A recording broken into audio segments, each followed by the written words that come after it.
الحمد لله نحمده ونستعينه ونستغفره ونؤمن به ونتوكل عليه ونعوذ بالله من شرور أنفسنا ومن سيئات أعمالنا من يهده الله فلا مضل له ومن يضلله فلا هادي له وأشهد أن لا إله إلا الله وحده لا شريك له وأشهد أن سيدنا ونبينا ومولانا محمدا عبده ورسوله صلى الله تعالى عليه وعلى آله وأصحابه وبارك وسلم تسليما كثيرا أما بعد فأعوذ بالله من الشيطان الرجيم بسم الله الرحمن الرحيم والفجر وليال عشر والشفع والوتر والليل إذا يسر هل في ذلك قسم لذي حجر صدق اللہ العظیم. میرے قابل احترام بزرگوں، آج 29 ذوالقعدہ ہے اور آج رات ذوالحجہ کا چاند نظر آنے کا امکان ہے. اگر آج چاند نظر آ گیا تو کل یکم ذوالحجہ ہوگی انشاءاللہ تعالی. چونکہ ماہ ذوالحجہ شروع ہونے والا ہے اور یہ مہینہ مبارک مہینوں میں سے ایک مہینہ ہے. اس کے شروع کے 10 دن اور 10 رات کی خاص فضیلت ہے اور بقرعید کی شب کی بھی خاص فضیلت ہے، اور پھر 10 ذوالحجہ سے 12 ذوالحجہ کے سورج ڈوبنے تک قربانی کا ایک عظیم عمل کیا جاتا ہے. اور بندے کا یہ معمول ہے کہ خاص دنوں اور خاص راتوں کا جب موقع آئے تو معمول کا بیان چھوڑ کر اس کے متعلق بیان کیا جاتا ہے. اس وجہ سے آج جزاء الاعمال کے بارے میں بیان نہیں ہوگا، وہ انشاءاللہ بقرعید کے بعد شروع ہوگا. آج انشاءاللہ تعالی یہ ذوالحجہ کے شروع کے 10 دنوں کے بارے میں سرکار دو عالم صلی اللہ علیہ وسلم کی جو احادیث ہیں اور ارشادات ہیں اور تعلیمات ہیں ان کا کچھ حصہ انشاءاللہ بیان کیا جائے گا. بقرعید سے پہلے چونکہ 2 ہی منگل ہیں، ایک آج اور ایک دوسرا منگل ہوگا انشاءاللہ، اس لیے دوسرے منگل میں قربانی کے متعلق فضائل اور ضروری مسائل انشاءاللہ بیان کیے جائیں گے. یہ ماہ ذوالحجہ کے شروع کے 10 دن اسلام میں خاص دن ہیں. حدیث طیبہ میں ان ایام کو سب سے افضل اور سب سے زیادہ عظمت والا بتایا گیا ہے، جیسا کہ ابھی آپ کے سامنے انشاءاللہ تعالی آ جائے گا. ایسے ان ایام میں ہر نیک عمل، چاہے وہ فرض عبادت ہو یا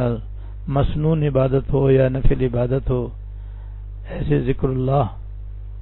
اور تلاوت کے خاص فضائل ہیں اور ان کا بڑا اجر و ثواب ہے. بقرعید کا دن ہمارے لیے خوشی کا دن ہے اور بہت ہی مسرت کا دن ہے، اور اس دن ایک عظیم سنت جو حضرت ابراہیم علیہ السلام کی سنت ہے یعنی قربانی، اس کو ادا کیا جاتا ہے اور اس کے بڑے فضائل ہیں، اس کا بڑا ثواب ہے۔ اسی طرح 9 ذی الحجہ کی نماز فجر سے لے کر 13 ذی الحجہ کی نماز عصر تک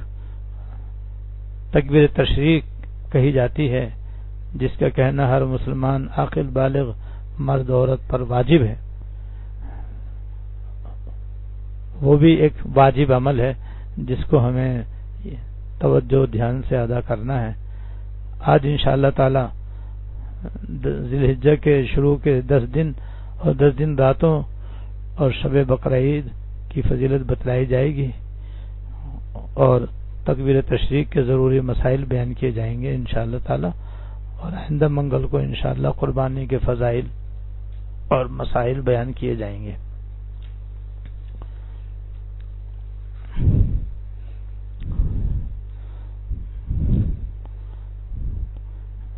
یہ جو ذی الحجہ کی شروع کی 10 راتیں ہیں اور 10 دن ہیں، ان کے متعلق حضرت عبداللہ ابن عباس رضی اللہ تعالی عنہ سے مروی ہے، وہ رسول اللہ صلی اللہ علیہ وسلم سے روایت کرتے ہیں کہ کوئی دن ایسا نہیں ہے کہ جس میں کوئی نیک عمل اللہ تعالی کے نزدیک ان 10 ذی الحجہ میں کیے ہوئے عمل سے زیادہ محبوب اور پسندیدہ ہو۔ یعنی ان 10 دنوں میں جو نیک عمل کیا جائے، چاہے روزے رکھے جائیں، چاہے نمازیں پڑھی جائیں، چاہے تلاوت کی جائے، چاہے ذکر کیا جائے، تو ان دنوں میں کیا ہوا نیک عمل اتنا محبوب ہے، اتنا محبوب ہے کہ رمضان شریف کے علاوہ یہ اگر عمل کیا جائے تو اتنے محبوب نہیں ہے۔ اس پر صحابہ کرام نے عرض کیا، یا رسول اللہ، کیا جہاد بھی ان ایام کے عمل کے برابر نہیں؟ آپ نے فرمایا ہاں، جہاد بھی ان دنوں میں کیے ہوئے عمل کے برابر نہیں ہے، مگر ہاں وہ شخص جو جان اور مال دونوں لے کر کے جہاد کے لیے نکلے، پھر ان میں سے کوئی چیز بھی واپس نہ لائے، نہ جان نہ مال، دونوں ہی اللہ کے راستے میں قربان کر دے، یعنی شہید ہو جائے، تو بلا شبہ اس کا یہ عمل ان دنوں میں کیے ہوئے عمل سے بڑھ سکتا ہے۔ یہ وہ حدیث ہے جس کا میں نے خلاصہ عرض کیا ہے، جو حضرت عبداللہ ابن عباس رضی اللہ تعالی عنہ سے مروی ہے۔ اس حدیث میں ذو الحجہ کے 10 دنوں کی فضیلت بتلائی گئی ہے کہ ذو الحجہ کی شروع کے 10 دن اور 10 راتیں یہ اللہ تعالیٰ کے یہاں اتنے اہم ہیں اور ان کی فضیلت اتنی زیادہ ہے کہ یہ رات دن بھی اللہ تعالیٰ کے یہاں بڑے معظم اور بڑے محترم ہیں، اور ان ایام میں کیا ہوا عمل بھی اللہ تعالیٰ کے یہاں بہت ہی محبوب اور بہت ہی پسندیدہ ہے، اور اس کو اس طرح سے بتلایا گیا ہے کہ کوئی شخص سارے سال دن رات عمل کرے، اچھے اچھے کام کرے، نیک کام کرے، ان نیک کاموں کی اللہ تعالیٰ کے یہاں اتنی قدر نہیں ہے اور وہ اللہ تعالیٰ کے یہاں اتنے محبوب اور پسندیدہ نہیں ہیں جتنے ان 10 دن اور 10 راتوں میں کیے ہوئے عمل اللہ تعالیٰ کے یہاں زیادہ محبوب ہے۔ کیونکہ اسلام کے اندر جہاد کا عمل چوٹی کا عمل ہے اور اس کے بڑے فضائل ہیں، جیسے کہ 1-2 فضیلتیں میں ابھی انشاءاللہ عرض کروں گا۔ اس لیے صحابہ کرام نے پوچھا کہ ان 10 دنوں میں کیا ہوا نیک عمل کیا جہاد سے بھی بڑھ کر ہے؟ آپ نے فرمایا ہاں، جہاد کے عمل سے بھی ان 10 دنوں کا عمل بڑھا ہوا ہے، یعنی ان 10 دنوں میں جو عمل کیا جائے گا اس کا ثواب اور اس کا اجر اللہ تعالیٰ کے جہاد سے بھی زیادہ ہے۔ البتہ جہاد کی ایک صورت مستثنا ہے، اور وہ بے شک ان دنوں کے عمل سے بڑھ سکتا ہے، اور وہ عمل یہ ہے کہ اللہ کے راستے میں جہاد کرنے کے لیے اس طرح نکلے کہ جان بھی اور مال بھی دونوں اللہ کے راستے میں لے کر جائے اور پھر دونوں ہی اللہ کے راستے میں اللہ کی رضا کے لیے قربان کر دے تو بلا شبہ اس کا یہ عمل ان دنوں میں کیے عمل سے بڑھ سکتا ہے، ورنہ نہیں۔ اس سے معلوم ہوا کہ یہ کتنے عظیم الشان دن ہے اور کس قدر قابل قدر ہے، اور زندگی کا کتنا سنہری وقت ہے کہ جو اللہ تعالی ہمیں اپنے فضل سے نصیب فرما دیں۔ امید ہے انشاءاللہ ہمیں یہ دن رات نصیب ہوں گے، لہذا ہمیں 10 دنوں اور 10 راتوں کی بے حد قدر کرنی چاہیے، اور ان دنوں میں زیادہ سے زیادہ ہمیں اپنے آپ کو نیک کاموں میں مشغول کرنا چاہیے، گناہوں سے اجتناب کرنا چاہیے، اور روزانہ اور معمول کے مطابق جس قدر ہم عبادت کرتے رہتے ہیں اور کر رہے ہیں جو کہ اللہ تعالیٰ کا انعام ہے، اس سے زیادہ ان دنوں میں نیک عمل کرنے کی کوشش کریں تاکہ ان راتوں اور دنوں میں جو نیک عمل ہے اس کا ہمیں ثواب مل سکے۔ اب میں ذرا سا آپ کو تھوڑا سا جہاد کے عمل کا ثواب بتلاؤں، جس سے آپ کو اندازہ ہوگا کہ جہاد میں حصہ لینے کا کتنا بڑا ثواب ہے، اور ان دنوں میں عمل کرنا جہاد کے عمل سے بھی بڑھ کر ہے۔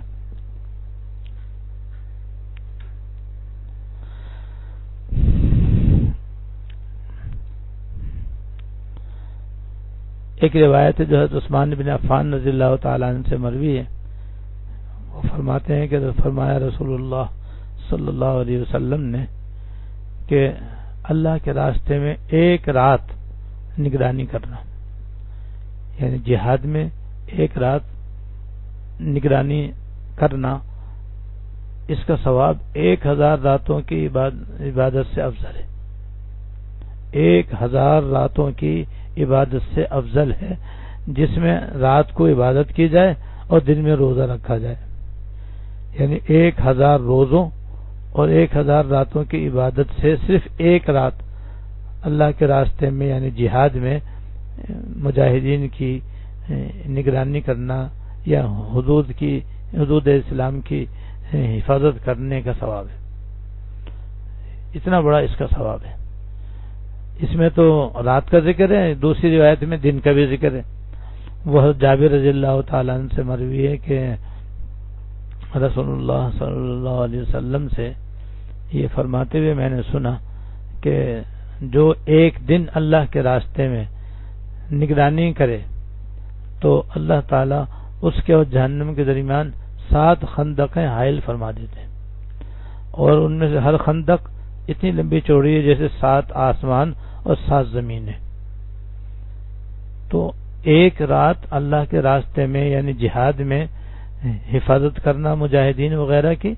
اس کا اتنا بڑا ثواب ہے کہ 1000 راتوں کی عبادت اور 1000 روزوں کے ثواب سے بڑھ کر ہے، اور ایک دن کی حفاظت کا یہ ثواب عظیم ہے کہ حفاظت کرنے والے کے اور دوزخ کے درمیان اللہ تعالیٰ اتنی لمبی چوڑی 7 خندقیں حائل فرما دیں گے جیسے کہ 7 آسمان اور 7 زمین ملا کر کے ان کی جو مسافت بنتی ہے اتنی مسافت اس کے اور دوزخ کے درمیان اللہ تعالیٰ حائل کر دیتے ہیں۔ تو یہ جہاد کا ثواب ہے، اور اس جہاد کے ثواب سے ان 10 دنوں اور 10 راتوں کا ثواب زیادہ ہے۔ ان 10 دنوں 10 راتوں کی عبادت کا اور نیک اعمال کا ثواب اس سے بھی زیادہ ہے۔ ایک اور حدیث میں آپ سے عرض کروں جس کو اللہ پاک نے جہاد کے متعلق حضور کے ذریعے بیان فرمایا ہے، یہ حدیث حضرت ابو سعید خدری رضی اللہ تعالیٰ عنہ سے مروی ہے۔ وہ فرماتے ہیں کہ رسول اللہ صلی اللہ علیہ وسلم نے فرمایا، اے ابو سعید، یعنی حضرت ابو سعید خدری رضی اللہ تعالیٰ عنہ کو مخاطب کر کے آپ نے بیان فرمایا کہ اے ابو سعید، جو شخص اللہ تعالیٰ کے رب ہونے پر راضی ہو جائے اور اسلام کے دین ہونے پر راضی ہو جائے اور محمد رسول اللہ صلی اللہ علیہ وسلم کے نبی ہونے پر راضی ہے،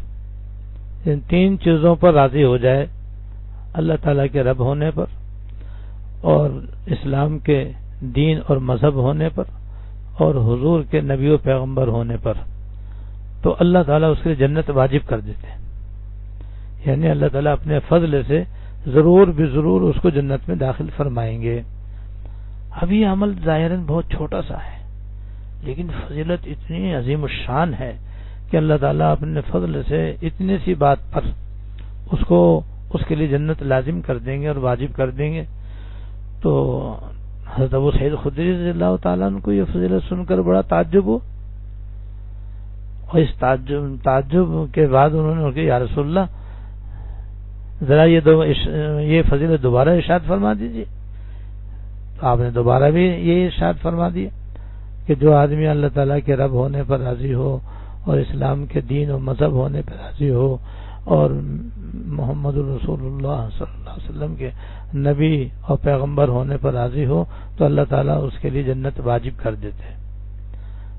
اس کے بعد آپ نے فرمایا کہ اے ابو سعید ایک عمل اور بھی ہے جو اس سے بھی بڑھ کر ہے, ایک عمل اور بھی ہے جو اس سے بھی بڑھ کر ہے. پھر آپ نے فرمایا کہ وہ عمل ایسا ہے کہ جو شخص کرے گا اس کے ذریعے اللہ تعالیٰ اس کے جنت میں 100 درجے بلند فرما دیں گے,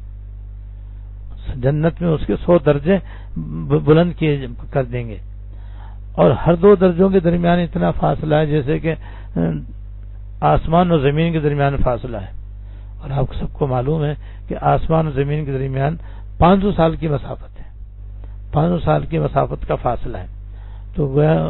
100 درجے اللہ تعالیٰ اس کے بلند کریں گے جنت میں, اور ہر 2 درجوں کے درمیان 500 سال کی مسافت ہوگی.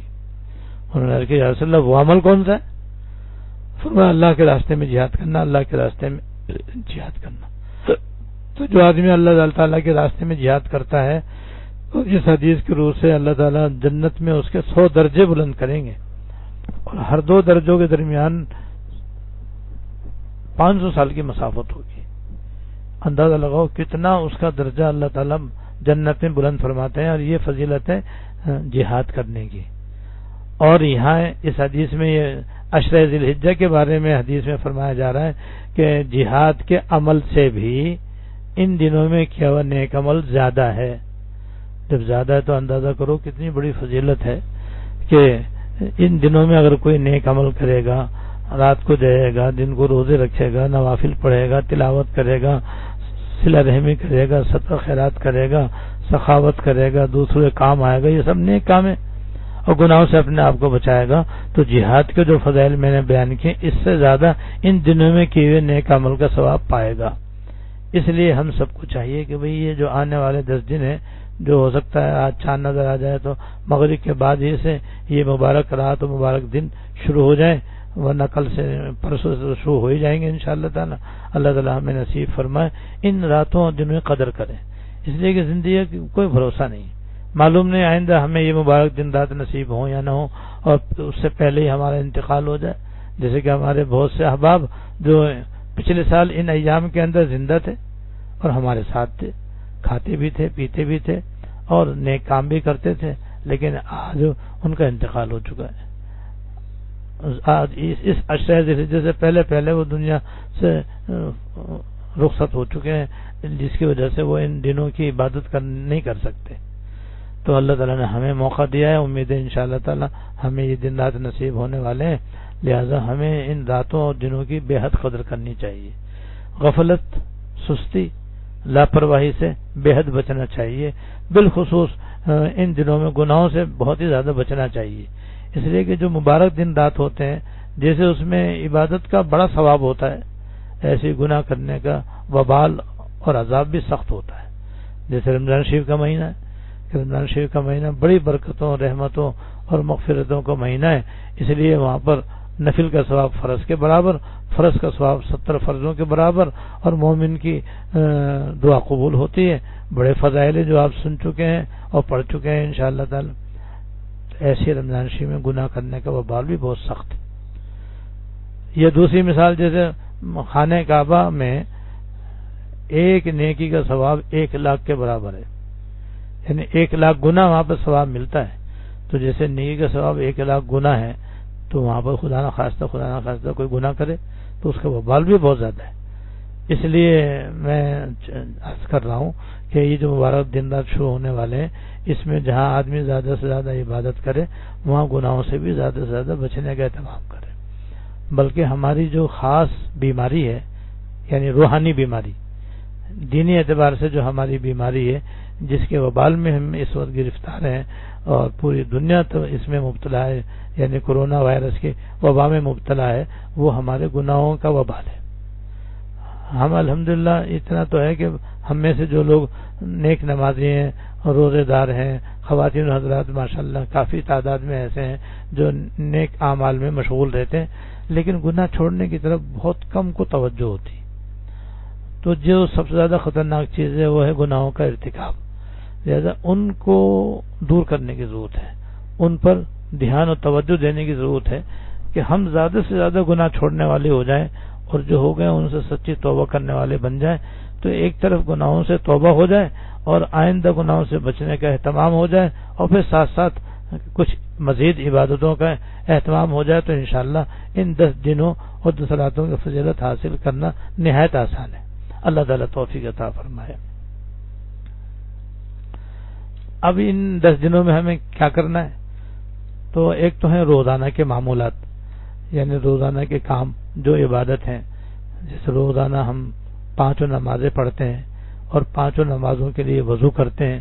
اور وضو کے اندر دعائیں پڑھتے ہیں، وضو کے بعد بھی دعائیں پڑھتے ہیں اور پھر باوضو 5 نماز پڑھتے ہیں، اور 5 نمازوں کے اندر بھی فرض بھی ہیں، واجب بھی ہیں، سنت نمازیں بھی ہیں، نفل نمازیں بھی ہیں، اور اس کے علاوہ صبح شام کی بعض نوافل ہیں، جیسے اشراق ہے، چاشت ہے، سنن زوال ہیں، اوابین ہیں، اور صلاۃ اللیل ہے، تہجد کی نمازیں جو عشاء کے اندر عشاء کی 2 سنتوں اور 3 وتروں سے پہلے ہوتی ہیں، اور اسی طریقے سے تہجد کی نماز ہے جو رات کے آخری تہائی حصے میں پڑھنا افضل ہے، یہ نوافل ہو گئی۔ پھر تسبیحات ہیں، یہ سارے اعمال ہیں جو ہم معمول کے مطابق کرتے رہتے ہیں اور کرنے بھی چاہیے۔ ان دنوں میں ہمیں خاص طور سے کیا کرنا چاہیے؟ تو یہ سب کرتے ہوئے مزید کچھ ہمیں ان دنوں کے اندر اپنا عمل بڑھانا ہے، وہ ایک حدیث میں ذکر کیا گیا ہے، وہ میں حدیث آپ کو سناتا ہوں، پھر اس کی تشریح انشاءاللہ ہوگی۔ یہ حدیث بھی حضرت عبداللہ ابن عباس رضی اللہ تعالی عنہ سے مروی ہے کہ رحمت کائنات صلی اللہ علیہ وسلم نے فرمایا، اللہ تعالیٰ کے نزدیک ذی الحجہ کے 10 دنوں سے زیادہ عظمت والا کوئی دن نہیں، اور ان دنوں میں کیا ہوا نیک عمل بھی دوسرے دنوں میں کیے ہوئے عمل کے برابر زیادہ محبوب نہیں، لہذا تم ان دنوں میں تسبیح اور تکبیر اور تحمید کثرت سے کیا کرو۔ اس حدیث میں بھی یہی فرمایا گیا کہ اللہ تعالیٰ کیا ہے، یہ 10 دن بڑے عظمت والے دن ہیں اور بڑے مبارک دن ہیں، اور ان دنوں میں جو نیک عمل کیا جائے گا وہ اتنا محبوب ہے، اتنا محبوب ہے، اور اللہ تعالیٰ کے یہاں اس کی اس قدر ہے کہ سال کے باقی دنوں میں کیے ہوئے نیک عمل کی اس قدر اور عظمت، اور وہ اس قدر اللہ تعالیٰ کے یہاں محبوب اور پسندیدہ نہیں ہے۔ پھر فرمایا کہ لہذا تم 4 عمل اس مہینے میں ان 10 دنوں میں کرو، ایک سبحان اللہ، ایک الحمدللہ، ایک اللہ اکبر، اور ایک لا الہ الا اللہ، کثرت سے کرو۔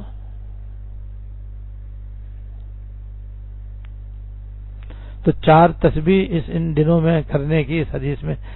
ترغیب دی گئی ہے۔ تو ایک تو سبحان اللہ کی تسبیح پڑھو، ایک الحمدللہ کی تسبیح پڑھو، اور ایک اللہ اکبر کی، ایک لا الہ الا اللہ کی، یعنی یہ 4 کلمات زیادہ سے زیادہ ان دنوں میں، ان راتوں میں ہمیں پڑھنے چاہیے۔ وجہ کی جو 4 کلمے ہیں، سبحان اللہ تسبیح کے معنی ہے سبحان اللہ کہنا، اور تحمید کے معنی ہے الحمدللہ کہنا، اور تکبیر کے معنی ہے اللہ اکبر کہنا، اور تحلیل کے معنی ہے لا الہ الا اللہ کہنا۔ یہ 4 کلمے ہیں، یہ ویسے عام دنوں میں بھی بڑے مبارک کلمے ہیں، بلکہ یہ سمجھنا چاہیے کہ اللہ تعالیٰ کو یاد کرنے کے اور اللہ تعالیٰ کی حمد و ثنا کرنے کے اور اللہ تعالیٰ کی پاکی بیان کرنے میں یہ سب سے بڑھ کر ہے۔ جتنے بھی کلمات ہیں جن سے اللہ تعالیٰ کو یاد کیا جاتا ہے، یہ ان کے سردار ہیں۔ تو جب سردار ہیں تو سردار کا تو مرتبہ زیادہ ہوتا ہے، اس لیے ان کلمات کا مرتبہ بہت زیادہ ہے، ان کا اجر و ثواب بہت ہی زیادہ ہے اور بے اندازہ ہے۔ چنانچہ عام دنوں میں بھی سبحان اللہ، الحمدللہ، اللہ اکبر کہنے کا بڑا ثواب ہے۔ چنانچہ ایک مرتبہ حضور صلی اللہ علیہ وسلم نے صحابہ کرام سے فرمایا کہ بھئی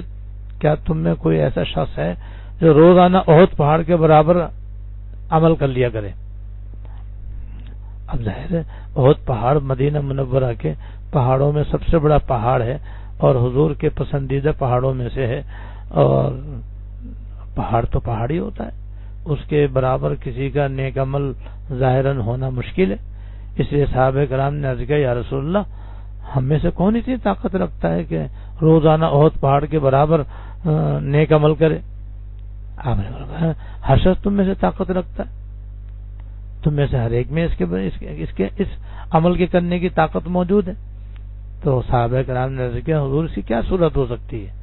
آپ نے فرمایا سبحان اللہ کا ثواب احد پہاڑ سے زیادہ ہے، الحمدللہ کا ثواب احد پہاڑ سے زیادہ ہے، اور اللہ اکبر کا ثواب احد پہاڑ سے برابر ہے، لا الہ الا اللہ کا ثواب احد پہاڑ سے زیادہ ہے۔ اب دیکھو یہ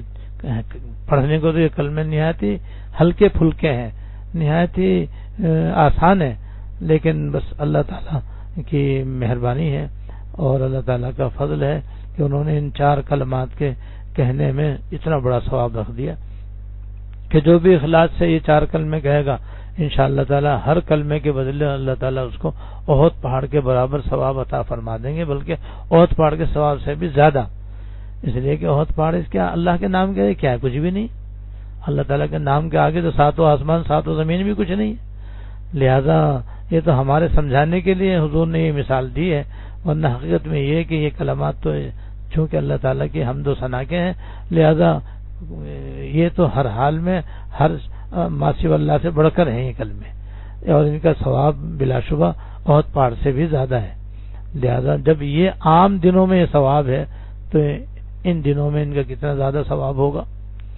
بلکہ ایک مشہور حدیث ہے جو عام طور پر فضائل اعمال میں لوگوں کو پڑھ کر سنائی جاتی ہے، اور ہم لوگ جب کسی چیز کو زیادہ سن لیتے ہیں نا تو اس کی اہمیت ختم ہو جاتی ہے،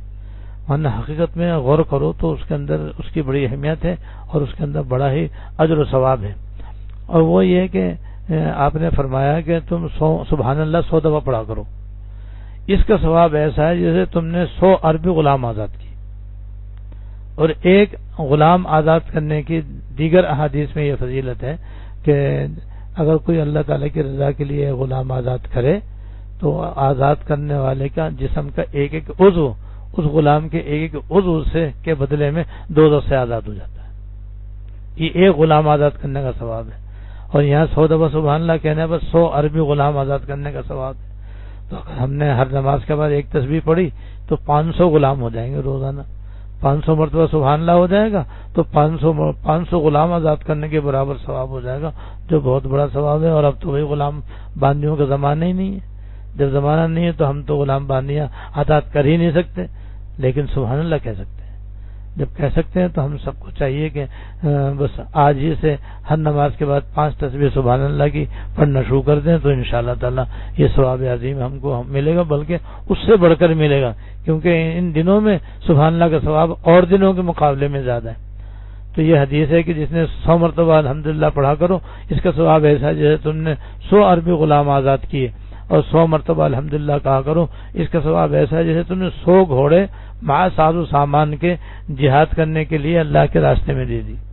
سبحان اللہ، جہاد کا ثواب آپ سن ہی چکے ہیں کتنا بڑا ہے، تو 100 گھوڑے دینے کا کتنا بڑا ثواب ہے، تو اس سے زیادہ ثواب اب ان دنوں میں الحمدللہ کہنے کا انشاءاللہ تعالی ملے گا۔ اور فرمایا اللہ اکبر 100 مرتبہ پڑھا کرو، یہ ایسے جیسے تم نے 100 اونٹ قربانی میں ذبح کیے اور وہ قبول ہو گئے۔ اللہ اکبر، تو عام آدمی تو بھائی 100 آدمی قربانی نہیں کر سکتا، بلکہ آج کل کے تو بڑے بڑے بادشاہ بھی نہیں کر سکتے کہ وہ ہر سال قربانی 100 اونٹوں ہی کریں،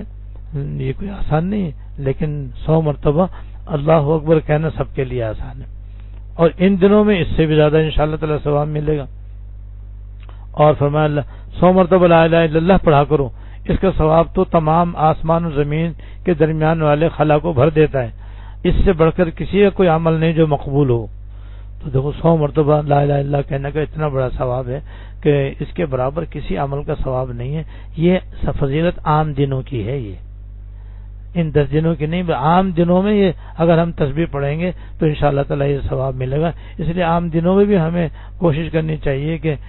ہر نماز کے بعد ایک تسبیح پڑھ لیا کریں۔ اور اگر ہر نماز کے بعد نہ پڑھ سکے تو کم از کم صبح شام ضرور ایک تسبیح سبحان اللہ الحمدللہ اللہ اکبر لا الہ الا اللہ کی پڑھ لیا کریں. آسانی کے لیے آپ سمجھ لو کہ تیسرے کلمے کی ایک تسبیح 100 دانے والی صبح پڑھ لیں, شام پڑھ لیں, اس کا بڑا ثواب ہے. یہ سب ثواب ملے گا جو میں نے ابھی آپ کے سامنے بیان کیا ہے. لیکن ان 10 دنوں میں اس سے بھی زیادہ ثواب ملے گا انشاءاللہ تعالی, کیونکہ ان دنوں کا ثواب اللہ پاک نے اتنا رکھا ہے کہ اور دنوں میں وہ ثواب نہیں, اور ان دنوں کی عبادت اتنی زیادہ اللہ تعالیٰ کو محبوب ہے کہ کسی اور دن کی فضیلت اتنی نہیں ہے. جب نہیں تو بس پھر کوشش کریں کہ آج ہی سے کیونکہ ہو سکتا ہے چاند نظر آ جائے, آج ہی سے مغرب سے بس ہر نماز کے بعد 5 تسبیح پڑھنا شروع کر دیں. یہ 5 تسبیح میں سہولت کے لیے کہہ رہا ہوں کہ ہر نماز کے بعد پڑھ لیا کریں, ورنہ یہ کلمات ایسے ہیں کہ ان دنوں میں ان کی کثرت کرنے کی ترغیب ہے کہ ان دنوں میں ان کی کثرت کرنی چاہیے. کثرت کا مطلب یہ ہے کہ بہت زیادہ پڑھنا چاہیے. آسانی کے لیے میں نے بتا دیا کہ ہر نماز کے بعد بھی اگر 5 تسبیح پڑھیں گے تو انشاءاللہ تعالی اچھے خاصی تسبیحات ہو جائیں گی, ورنہ چلتے پھرتے اٹھتے بیٹھتے لا الہ الا اللہ کو اپنی زبان پہ رکھنا چاہیے. ایسے ان راتوں اور دنوں کی بھی ایک خاص فضیلت ہے, وہ اس حدیث میں ہے کہ حضرت ابو ہریرہ رضی اللہ تعالیٰ عنہ سے روایت ہے کہ رسول اللہ صلی اللہ علیہ وسلم نے ارشاد فرمایا کہ کوئی دن ایسا نہیں ہے جس میں عبادت اللہ تعالیٰ کے نزدیک ذی الحجہ کے 10 دنوں سے زیادہ پسندیدہ ہو, کیونکہ ذی الحجہ کے 10 دن میں سے ہر دن کا روزہ 1 سال کے روزوں کے برابر ہے, اور ہر رات کی عبادت شب قدر کی عبادت کے برابر ہے. سبحان اللہ سبحان اللہ. یعنی ان 10 راتوں میں سے 9 دن تو ایسے ہیں کہ ہر دن کا روزہ 1 سال کے روزوں کے برابر ہے, تو 9 دن کے روزے اگر رکھیں گے تو 9 سال کے روزے رکھنے کا ثواب ملے گا. اور 1 دن کے روزے کی بڑی فضیلت ہے, تو پھر 9 روزوں کی کتنی بڑی فضیلت, 9 سال کے روزوں کی کتنی بڑی فضیلت ہو جائے گی. اس لیے یہ بڑے مبارک دن ہے جس میں زیادہ سے زیادہ ہمیں ہمت کر کے دن کو روزہ رکھنا چاہیے. البتہ جن خواتین مردوں اور عورتوں جن مردوں اور خواتین کے روزے قضا ہوں تو قضا روزہ تو فرض ہوتا ہے, لہذا ایسی صورت میں تو انہیں اپنے فرض روزے ہی ان دنوں میں بھی رکھنے چاہیے تاکہ وہ ادا ہو جائیں, اور ضمناً ان دنوں کی فضیلت کی نیت بھی کر لینی چاہیے, تو انشاءاللہ نیت کا ثواب مل جائے گا. لیکن قضا روزے مقدم ہے, لیکن جن پہ روزے قضا نہ ہو وہ بلا شبہ اگر ہمت ہو طاقت ہو تو وہ ان دنوں میں کوشش تو کریں کہ 9 دن کے روزے ہو جائیں. لیکن اگر 9 میں جتنے روزے آسانی سے رکھ سکیں, 9ویں تاریخ کے روزے کی خاص فضیلت ہے جو میں ابھی انشاءاللہ عرض کروں گا. اور رات کی عبادت کا ثواب یہ ہے کہ ہر رات کا ثواب اللہ تعالیٰ کے یہاں شب قدر کی عبادت کے برابر ثواب ہے. اب دیکھو شب قدر رمضان شریف کے آخری عشرے کی طاق راتوں کے اندر ہوتی ہے, اور وہ بھی یقینی طور پر نہیں ہوتی کہ کس دن ہوگی, لیکن یہ 9 راتیں بلکہ یہ 10 راتیں تو ایسی ہیں کہ ان سب کی عبادت کا ثواب شب قدر کے برابر ہے. اس لیے ان راتوں کی بڑی قدر کرنی چاہیے, اور قدر یہی ہے کہ ان راتوں میں کچھ زیادہ عبادت کرنی چاہیے, یعنی عام راتوں سے بڑھ کر کچھ ہمیں زیادہ عبادت کرنی چاہیے. اس کا آسان طریقہ یہی ہے کہ مغرب کی نماز بھی, عشاء کی نماز بھی, فجر کی نماز بھی باجماعت ادا کریں. خواتین اپنے گھروں میں اول وقت میں پڑھیں, اور پھر کچھ مغرب کے بعد اضافی عبادت کر لیں, اور کچھ عشاء کے بعد اضافی عبادت کر لیں, جیسے یہ تسبیحات پڑھ لیں, تلاوت کر لیں, دعائیں کر لیں, استغفار کی تسبیح پڑھ لیں, صدقہ خیرات کر لیں, نیک کام کر لیں, گناہوں سے بچیں. اور پھر فجر کی نماز بھی باجماعت پڑھیں, خواتین گھر میں اول وقت میں پڑھیں, اور پھر کچھ عبادت کر لیں. ہمت ہو تو نفلی روزہ رکھ لیں. اس طرح سے یہ قدر دانی ان دنوں کی اور راتوں کی ہو جائے گی, اور یہ تھوڑی سی محنت کرنے سے اتنا بڑا ثواب انشاءاللہ تعالی ہمیں حاصل ہو سکتا ہے. اللہ تعالیٰ اپنے فضل سے اپنے کرم سے ہم سب کو اس کی توفیق عطا فرمائے. اور جو 9 تاریخ کا روزہ ہے اس کے بارے میں بھی حدیث شریف میں جو قتادہ رضی اللہ تعالی عنہ سے مروی ہے کہ سرکار دو عالم صلی اللہ علیہ وسلم نے بقرعید کی 9ویں تاریخ کے روزے کے بارے میں فرمایا کہ میں اللہ پاک سے پختہ امید رکھتا ہوں, کہ میں اللہ تعالیٰ سے پختہ امید رکھتا ہوں کہ وہ اس کی وجہ سے 1 سال پہلے اور 1 سال بعد کے گناہوں کا کفارہ فرما دیں گے. یعنی 9 ذی الحجہ کے روزے کی ایک الگ سے فضیلت یہ بھی ہے کہ اس کے رکھنے سے انشاءاللہ اگلے پچھلے 1 سال کے گناہ صغیرہ معاف ہو جائیں گے, اور گناہ کبیرہ توبہ سے معاف ہو جاتے ہیں, لہذا ان سے توبہ کر لینی چاہیے. بہرحال 9ویں تاریخ کا یہ خاص ثواب ہے, اس کو عرفے کا روزہ بھی کہتے ہیں. 9ویں تاریخ کو عرفے کا دن بھی کہتے ہیں اور اس کو عرفے کا روزہ بھی کہتے ہیں. عرفے کا دن اس لیے کہتے ہیں کہ اس دن میدان عرفات میں حج ہوتا ہے, اس لیے اس کو عرفے کا دن کہتے ہیں. تو یہ اس کی الگ سے فضیلت ہے. یعنی ایک روزہ 1 سال کے برابر تو ہے ہی,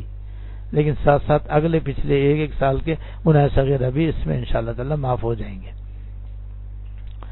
اس کے بعد پھر ایک خاص فضیلت یہ بھی ہے جو 1 ذی الحجہ سے لے کر قربانی کرنے تک ہے, اور جس کو قربانی کرنا ہو اس کے لیے تو ہے ہی یہ مستحب, لیکن اگر کسی کو قربانی نہیں کرنی لیکن وہ بھی اس نیت سے اس حدیث پر عمل کر لے تو انشاءاللہ وہ اس کے لیے بھی ثواب کا باعث ہے. وہ یہ کہ ام المومنین حضرت ام سلمہ رضی اللہ تعالی عنہ سے مروی ہے کہ جب ذی الحجہ کا مہینہ شروع ہو اور تم میں سے کسی قربانی کرنے کا ارادہ ہو تو اپنے بال اور ناخن نہ کاٹے. تو اس کو چاہیے کہ بال اور ناخن نہ کاٹے, بلکہ پھر وہ قربانی کے جس پہ قربانی واجب نہیں وہ 10 ذی الحجہ کو بال اور ناخن کاٹ لے, اور جس پہ قربانی واجب ہے وہ اپنی قربانی کرنے کے بعد کاٹے. بہرحال یہ عمل مستحب ہے, اور لہذا جس کو بھی جس توفیق ہو اس مستحب پر عمل کرنے کا اہتمام کرنا چاہیے کہ یہ عمل مستحب ہے. اور اس کا ایک نقطہ بیان فرمایا ہے حضرت شیخ الحدیث حضرت مولانا ذکیہ صاحب رحمۃ اللہ علیہ نے, کہ دراصل بات یہ ہے کہ جب آدمی قربانی کرتا ہے تو حدیث میں جیسے آئندہ منگل کو انشاءاللہ آپ کے سامنے آ جائے گا کہ جیسے ہی قربانی کے جانور کے جسم سے خون کا پہلا قطرہ زمین پر گرتا ہے قربانی کرنے والے کی بال کی مغفرت ہو جاتی ہے, بال کی مغفرت ہو جاتی ہے. تو یہ بال اور ناخن نہ کاٹنے کی جو فضیلت ہے وہ اس لیے ہے کہ اگر اس نے چاند نظر آنے کے بعد ناخن کاٹے, بال کٹوائے اور اس طرح سے کچھ بال اس کے جسم سے الگ ہو گئے تو جب وہ قربانی کرے گا تو یہ بال جو اس کے جسم سے جدا ہو گئے اس مغفرت سے محروم رہ جائیں گے. اور اگر یہ جسم پر رہیں گے تو پھر جب وہ قربانی ہوگی اور قربانی کے جانور کا پہلا خون کا قطرہ زمین پر گرے گا اور اس کے جسم کی بخشش ہوگی تو اس بال اور ناخن کی بھی بخشش ہوگی جو اس کے جسم میں موجود ہوگا. اس لیے بتایا گیا ہے کہ مستحب یہ ہے کہ اپنے قربانی کرنے سے 1 ذی الحجہ سے پہلے بے شک خط بنوا لے اور بال اور ناخن قطر لے, لیکن جب 1 ذی الحجہ شروع ہو جائے تو پھر قربانی کرنے والے کو چاہیے کہ اس مستحب پر عمل کرے تاکہ جب اس کی بخشش ہو تو پوری ہو, سر سے پیر تک ناخن اور بال سمیت اس کی مغفرت ہو. لیکن میں نے بتا دیا کہ یہ مستحب ہے, ضروری نہیں ہے, اور کوئی نہ کر سکے تو کوئی حرج نہیں. دوسرا عمل ہے تکبیر تشریق کا. یہ میں اس لیے خاص طور سے بیان کرنا چاہتا ہوں کہ ہمارے مسلمانوں میں 99% لوگ اس واجب سے غفلت برتتے ہیں. وجہ اس کی اکثر کو معلوم ہی نہیں ہے کہ ہر نماز کے بعد تکبیر تشریق کہنا واجب ہے. لہذا اس کو سب یاد رکھیں, اور خواتین پر بھی یہ تکبیر تشریق کہنا واجب ہے, مردوں پر بھی واجب ہے, شہر والوں پر بھی واجب ہے, اور دیہات والوں پر بھی واجب ہے, مسافروں پر بھی واجب ہے, اور گھر میں رہنے والوں پر بھی اور اپنے شہر میں رہنے والوں پر بھی واجب ہے. تو اتنا یہ اہم واجب ہے, پھر اس میں غفلت اپنے آپ کو گنہگار بنانا ہے. اس لیے کہ 9 ذی الحجہ کی فجر سے لے کر 13 ذی الحجہ کے عصر تک 23 نمازیں بنتی, تو گویا 23 تکبیر تشریق ہم پر واجب ہوں گی, اور جب واجب ہوں گے تو پھر وہ واجب ادا کریں گے تو ادا ہوں گی نا. اگر ہم غفلت سے, لاپرواہی سے یا لا علمی میں ہم ان کو چھوڑ دیں گے تو ہم گنہگار ہوں گے. تو اکثر و بیشتر خواتین اس واجب سے محروم رہ جاتی ہیں, اور وہ حضرات جو نماز نہیں پڑھتے اور یا وہ حضرات جو بغیر جماعت کے نماز پڑھتے ہیں اکثر وہ بھول جاتے ہیں, اور بھولنے کی بنا پر ان کا یہ واجب رہ جاتا ہے جس کی وجہ سے گنہگار ہوتے ہیں وہ. واجب تو فرض کے برابر ہوتا ہے، بس دلیل کا فرق ہوتا ہے، ورنہ حکم کے اعتبار سے فرض اور واجب تقریباً برابر ہے۔ تو جیسے 23 نمازیں فرض کوئی چھوڑ دے یا 23 وتر کی نمازیں کوئی چھوڑ دے تو گنہگار کتنا ہوگا وہ، ایسے ہی کیا کہتے ہیں 23 تکبیر تشریق کوئی چھوڑے گا تو کتنا گنہگار ہوگا۔ اس لیے ضروری ہے کہ تکبیر تشریق ہم دھیان اور توجہ کے ساتھ کہیں، اور تکبیر تشریق نام ہے اس کا کہ ہر فرض نماز کے بعد سلام پھیرتے ہی دعا مانگنے سے پہلے، ہر فرض نماز کے بعد سلام پھیرتے ہی دعا سے پہلے ایک مرتبہ اللہ اکبر لا الہ الا اللہ واللہ اکبر وللہ الحمد کہیں، اللہ اکبر لا الہ الا اللہ واللہ اکبر وللہ الحمد کہیں۔ اس طرح 9 تاریخ کی فجر سے کہنا شروع کریں اور 13 ذی الحجہ کی نماز عصر تک ہر فرض نماز کے بعد کہیں۔ اگر جماعت سے پڑھیں تو عام طور پر تو جماعت میں تو یہ واجب ادا ہو جاتا ہے، اس لیے کہ امام بھول جائے تو مقتدی شروع کر دیتے ہیں، اور اگر مقتدی بھول جائے تو امام شروع کر دیتا ہے، اور ایک دوسرے کو یہ واجب یاد آ جاتا ہے۔ تو اس کا یاد رکھنے کا آسان طریقہ یہ کہ یہ تکبیر تشریق جلی قلم سے کمپیوٹر میں لکھوا لیں، کمپیوٹر میں لکھوا کر کے اور اس پر تکبیر تشریق کا عنوان بنا کر اور نیچے یہ تکبیر تشریق لکھوا کر کے بس یہ گھر میں دے دیں، اور خواتین جہاں نماز پڑھتی ہیں وہاں دیوار پہ لگا لیں۔ اس طرح سے تکبیر تشریق خواتین بآسانی دیکھ کر پڑھ سکتی ہیں، اور جو حضرات جماعت سے نہیں پڑھتے تو وہ جماعت سے نماز پڑھیں، ورنہ کسی بھی طریقے سے اپنے اس واجب کو ادا کرنے کا اہتمام کریں۔ اللہ تعالی ہم سب کو اپنے فضل سے اس واجب کو بھی ادا کرنے کی توفیق عطا فرمائے۔ اس کے بعد رہ جائے گی بقرعید کی شب، تو مختصراً اس کو بھی میں عرض کر دوں کہ بقرعید کی شب جو ہے یہ اس کے بارے میں حدیث میں آتا ہے کہ جس آدمی نے 5 راتیں ذکر و تلاوت اور عبادت کے زندہ رکھیں ان کے لیے جنت واجب ہو جاتی ہے، ان کے لیے جنت واجب ہو جاتی ہے۔ وہ 5 راتیں ہی ہیں، 8 ذی الحجہ کی رات اور 9 ذی الحجہ کی رات، بقرعید کی رات، عید الفطر کی رات اور 15 شعبان کی رات۔ یہ سال میں 5 راتیں بڑی مبارک راتیں ہیں، اور ان مبارک راتوں میں عبادت کرنے والے کے لیے اللہ تعالیٰ جنت واجب کر دیتے ہیں۔ اور دوسری روایت میں یہ ہے کہ جو آدمی دونوں عیدوں کی راتوں میں ثواب کا یقین رکھتے ہوئے اگر ان کو زندہ رکھے، زندہ رکھنے کا مطلب ہے عبادت کرے، تو اللہ تعالیٰ اس کا دل نہ مرے گا اس دن جب لوگوں کے دل مردہ ہو جائیں گے، یعنی اللہ تعالیٰ اس کے دل کو قیامت کے گھبراہٹ سے اور قیامت کی ہولناکی اور پریشانی سے بالکل محفوظ رہیں گے، اور وہ اس سے بالکل محفوظ رہے گا۔ یہ دونوں فضیلتیں ایسی ہیں جس کے ہم سب محتاج ہیں۔ جب ہم محتاج ہیں تو بس ہمیں چاہیے کہ ہم یکم ذی الحجہ سے لے کر 10 ذی الحجہ تک، جس میں 10ویں رات بقرعید کی رات ہے، ان سب راتوں میں عبادت کریں، اور روز مرہ کی عبادت سے بڑھ کر عبادت کا اہتمام کریں، اور ان 10 دنوں اور راتوں میں خاص طور سے گناہوں سے بہت ہی دور رہیں، اور اگر ہو گئے تو اللہ تعالیٰ سے گر گڑا کر توبہ کر لیں، تاکہ ہمیں راتوں کی فضیلت بھی ہمیں حاصل ہو، دن کی بھی فضیلت حاصل ہو، اور ہو سکے تو 9 روزے رکھ لیں، اور اگر 9 روزے نہ رکھ سکتے تو کم از کم 9 ذی الحجہ کا روزہ ضرور رکھ لیں۔ 9 کے بعد تو پھر بقرعید ہے، بقرعید کے دن روزہ رکھنا جائز نہیں ہے، وہ حرام ہے، اس سے بچنا چاہیے۔ اللہ تعالیٰ ہم سب کو توفیق عطا فرمائے۔ دعا کر لیں۔ اللهم لك الحمد لا نحصي ثناء عليك أنت كما أثنيت على نفسك، اللهم لك الحمد لا نحصي ثناء عليك أنت كما أثنيت على نفسك، اللهم صل على سيدنا مولانا محمد وعلى آل سيدنا مولانا محمد وبارك وسلم۔ ربنا ظلمنا أنفسنا وإن لم تغفر لنا وترحمنا لنكونن من الخاسرين، ربنا ظلمنا أنفسنا وإن لم تغفر لنا وترحمنا لنكونن من الخاسرين، ربنا آتنا في الدنيا حسنة وفي الآخرة حسنة وقنا عذاب النار، ربنا آتنا في الدنيا حسنة وفي الآخرة حسنة وقنا عذاب النار،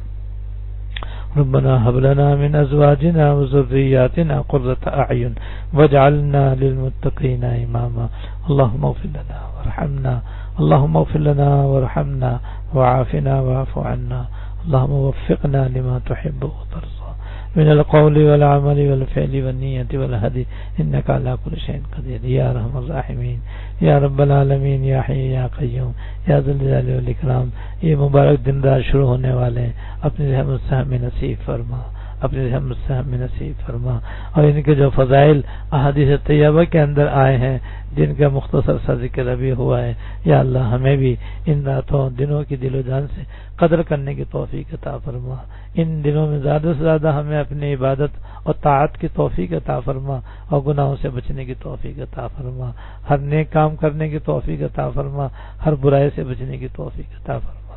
دنوں کے روزے رکھنے کی توفیق عطا فرما، اور راتوں کو عبادت کرنے کی توفیق عطا فرما. اور اس کے جو فضائل بیان کیے گئے ہیں یا اللہ وہ ہم سب کو نصیب فرما. یا اللہ تکبیر تشریق کی بھی توفیق عطا فرما، عرفے کا روزہ رکھنے کی توفیق عطا فرما، شب بقرعید میں یا اللہ عبادت کی توفیق عطا فرما، جس میں عام طور سے غفلت ہو جاتی ہے اور لوگ جو ہیں عبادت کے بجائے لغویات میں فضولیات میں اس رات کو ضائع کر دیتے ہیں. یا اللہ ہمیں ضرور بضرور ہماری اس غفلت کو دور فرما، اور ہمیں شب بقرعید میں بھی عبادت کی توفیق عطا فرما. اس سے پہلے جو 2 راتیں جو سال کی مبارک راتوں میں سے ہیں ان میں بھی ہمیں اپنی عبادت کی خاص توفیق عطا فرما. یہ سب راتیں ہماری عبادت میں گزریں اور یہ دن ہمارے روزے میں گزریں. اور یا اللہ تسبیحات سبحان اللہ الحمدللہ اللہ اکبر لا الہ الا اللہ کی کثرت کرنے کی توفیق عطا فرما. ربنا تقبل منا انك انت السميع العليم وتب علينا انك انت التواب الرحيم. صلی اللہ تعالی علی النبی الکریم محمد و آلہ و اصحابہ اجمعین آمین.